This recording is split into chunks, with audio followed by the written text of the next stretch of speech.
Oh. Diba? Umagang vlog.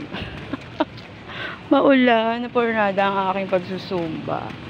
So ngayon, ito ang daan patungo sa amin. Paalis pala. No? Mula sa aming tahanan. Bibili akong pandesal. Di ko pa kayo nadadala rito. No? Kasi itong bilihan ng pandesal sa kanto namin ay oo, tanghali ito manggising eh. Kapag umaga, bala ko magbaon. Hindi ko na-achieve dahil tanghali magising. Oo. Yung last 2 sem, pandesal lang okay na sa akin. Oo. So, kapag busy ka, dikit-dikit na klase mo, importanteng malamanan ko kaagad ang aking sikmura. So, dadalhin ko kayo. Sana hindi siya pila.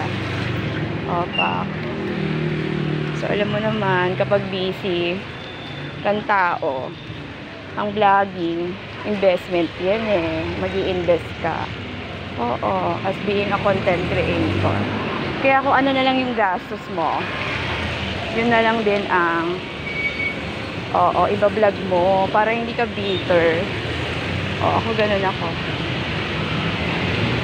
Kuya, 20 pesos.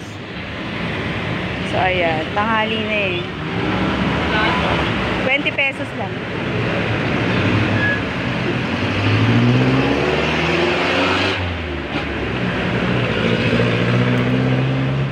So, 20 pesos. Ayan. So, mabili ang pandesal dito sa kanto namin. Ang pandesal, ang pangunahing almusal ng mga Pilipino. Palaman lang ang katapat. Buhay ka na. So, tama? Ayan. So, alam nyo na, pandesal. Ay, Diyos ko, ito mahirap sa vlogging. Ikaw lahat, ikaw scriptwriter, ikaw camera, ikaw director. Kaya natitisod ka.